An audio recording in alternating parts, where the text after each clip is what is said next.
before they come on board, what it is that's going to be expected of them, what it is that, how it is that we want them to go about being successful in that, and being, there with them to let them, to help them with their success. And so, for me, it was always about, always being accessible. Number one, as a leader in the market here, always being accessible from anybody, from our teller down to up to the most senior people, and Mhm. always, taking the time to try to, to communicate and communicate well and meaningfully with these employees, and recognize their accomplishments and recognize their the value that they add to the bank.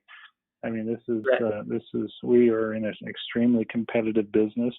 These people, these other banks are calling on our talented people daily, it seems. Oh, And it's crazy, and so we've got to, that's been my, strategy, just to, communicate, let them know, and those that aren't, succeeding, find a way to, try to understand, try to, sit down with them, meet with them, talk with them about, how they can or what they need to do to be, successful, and try to get that, try to manage that on a regular basis, and be right. able to let people know, where they stand on a regular basis. Yeah. Like your bank is, what do you call it? Not one of the giant banks. So like, retaining top talent is a very big challenge that you have to overcome. And like, this is the strategy, like the communication strategy. This is how you overcame that strategy, like open, honest, transparent communication, and like helping them, sitting down, having one-on-one discussions. Like, right? Is that it? Correct. Yeah, absolutely. Absolutely. And people appreciate that, knowing where they stand, knowing what they're, where they're having success and where they're not, and knowing that you're there to help them, bridge that gap. All right, I understand. Okay, let's move on to your next job. Private banking relationship manager at Nevada State Bank. Okay, so let's talk about this. Could you start by discussing what were your day-to-day duties over here? Sure. So I was brought into that situation to start, and be one of these folks that started the private banking group for Nevada State Bank. And with that, they did not have a private banking group there at that bank, and they wanted to do that. So they brought over, one of their wealth managers and as wealth management guys that took on the wealth side, and I came on board.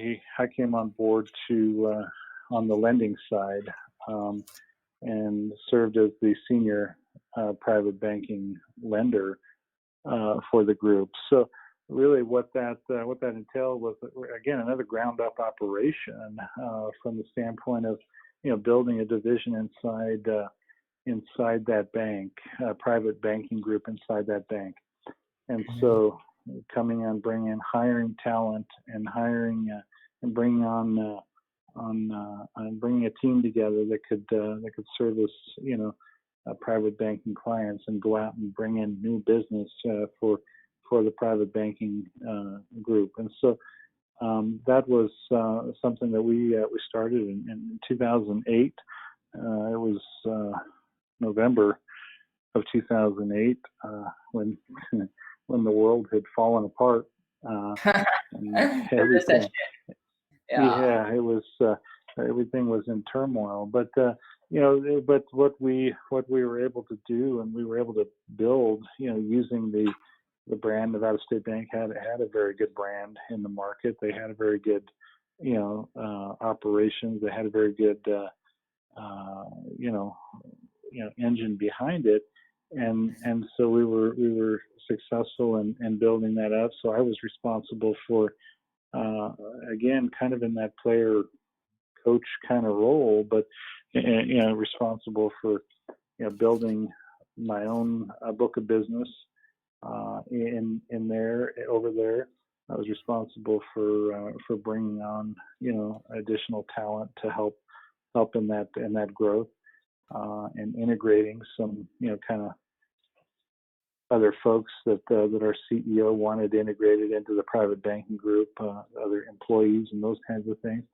So kind of a hodgepodge of different people and different things that kind of came together at that point. But so I was responsible for making sure that all of the loans that were going through the private banking group were I didn't have myself a credit authority, but I had, it was my responsibility to make sure they all were underwritten and done properly so they could go to our credit administrator for signature and for sign off. So that was one of my big roles, and drawing up and putting together the loan policies and procedures and everything that we were going to do as we got started. And really, once we got that together, which was, admittedly, was a little bit easier over there because Nevada State Bank is owned by Zions Bank, who had, private banking groups in several of their other markets outside of Nevada. And so we were able to take a lot of what they had done and put it together. But it became go time to, in the midst of the worst financial crisis since the Depression, to build our book of business and to drive new businesses and work with our partners to make that happen. And so this is really where I gained a strong appreciation for the team and selling environment, and where I gained a strong testimony, I guess you might say, of that being of that working, because we had a lot of partners in a lot of different areas and a lot of different things that were there to do. And so culminating in that, I spent 8 years or thereabouts over there and building that, and just a tremendous amount of success for the bank and for our private banking groups. So that was a lot of fun. That was a lot of fun. I can imagine. All right.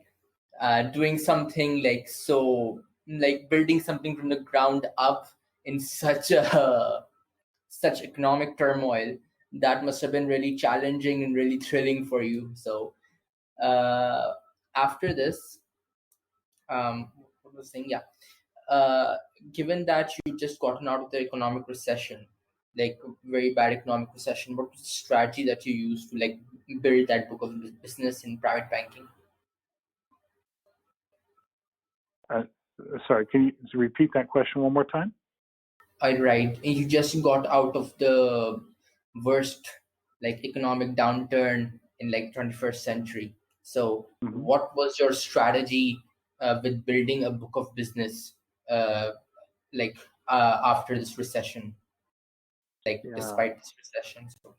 Really, in that environment, my strategy was to build that one client at a time with a high level of advisory service and a high level of a high touch model, right? So I would be going out to these folks and saying, we wanted to and not reinvent, but reimagine the way that they had done banking. We're coming to we're at a time when for a lot of these people, credit and money was flowing very easily, and so the value, the proposition for a banker to be somebody's banker was probably lower than it was ever, right?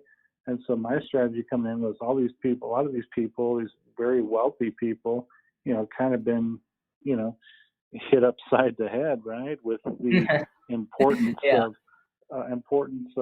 relationship, right? I mean, Warren Buffett always says, right? When the tide goes out, you find out who's swimming without pants, right? I mean, a lot of these banks, a lot of these bankers were in that same position, right? And they no longer could deliver. Their model wasn't working. So, just kind of going out one client at a time and building on that this on that, and using that team approach, team sales approach to be able to deliver value, to those clients was really the idea. Right.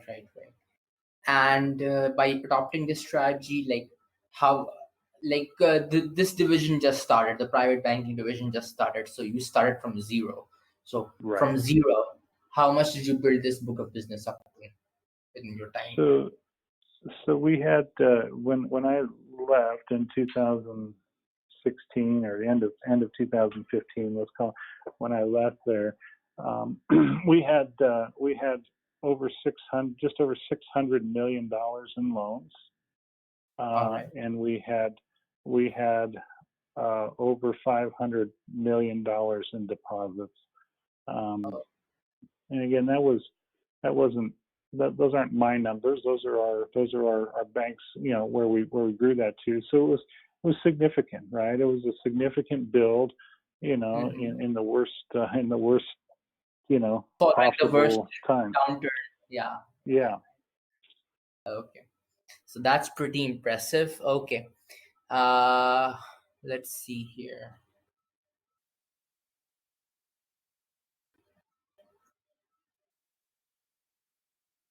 How large was the team that you managed over here? So we had a team of, when I left, we had a team of 4 bankers, 2 analysts, and 2 credit support teams. So we ended up with 4, 5, 6, 7, 8. And an operations person. So there was 9 folks in there total. Okay, right. Let me see. Good.